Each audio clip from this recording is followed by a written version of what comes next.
In the dusty hills of southeastern Kalandra, a humble widow named Mama Thandi lived in a small clay house with her 6 daughters.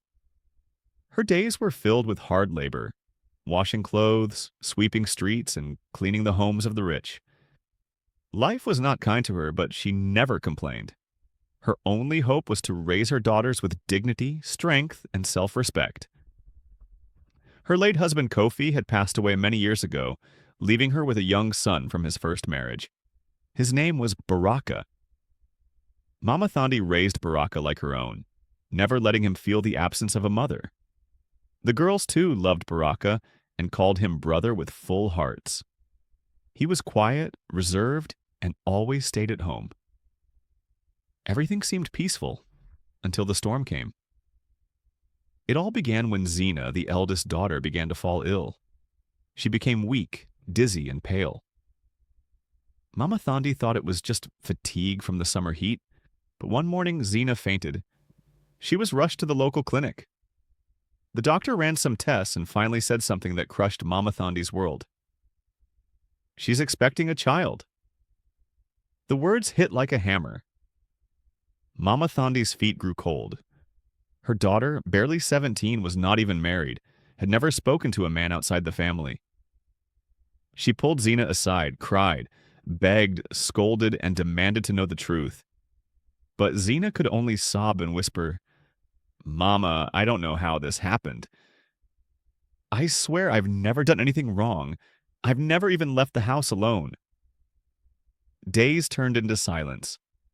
Then, like a cruel echo, as Mama Thandi's second daughter, Abini, began falling ill.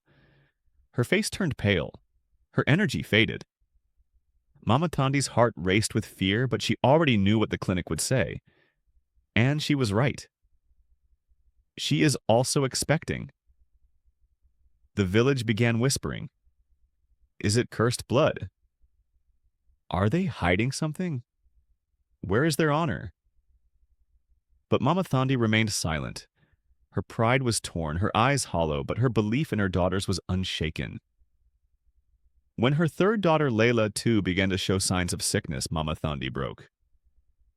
One night she fell to her knees and cried out to the heavens, "O Creator, show me the face of the one who walks in the night and steals the purity of my daughters." She didn't know who to trust anymore, but Mama Thandi was not a weak woman. She wiped her tears, wrapped her shawl tight, and traveled across Kalandra to the palace of King Omari, a ruler known for justice and strength. She waited for hours outside the great gates, and when the king stepped out to hear the voices of his people, she fell at his feet. "My daughters are being destroyed from within," she wept. "I don't know who, I don't know how, but I know they are innocent. I need justice." King Omari, moved by her pain, raised her gently and said, "You will have your justice. I swear upon this kingdom's honor, the truth shall not hide in the shadows any longer." That night, a secret plan was set. The king's advisor, Elder Juma, placed silent guards around Mama Thandi's home. A wise hound, trained to detect even the slightest movement, was tied near the entrance. Mama Thandi and her daughters stayed quiet. The air was thick with tension. No one slept. And then, just after midnight, a figure crept over the wall, moving like a shadow. But before his foot touched the ground, the hound growled loud and sharp.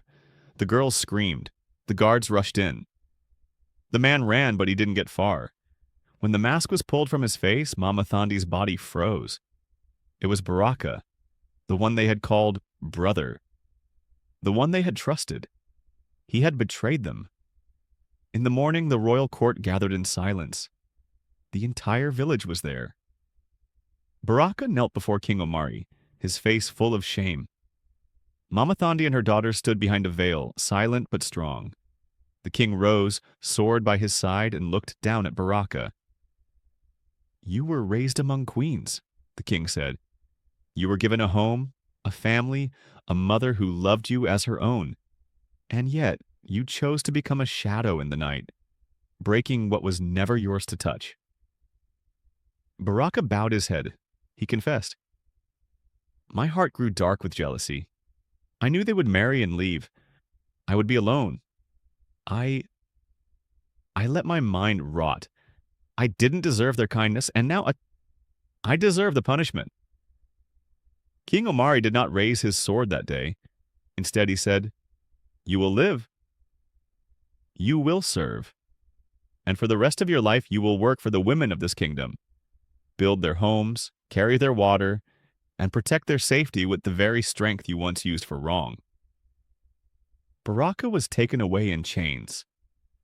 Justice had spoken, but the king didn't stop there. He called upon 3 honorable men from noble families, men of good character and reputation, and offered them the hands of Mama Thandi's daughters, should they accept with respect and love. The men agreed not out of pity, but because they saw strength in the girls, not shame. Mama Thandi wept that day, not from pain but from pride.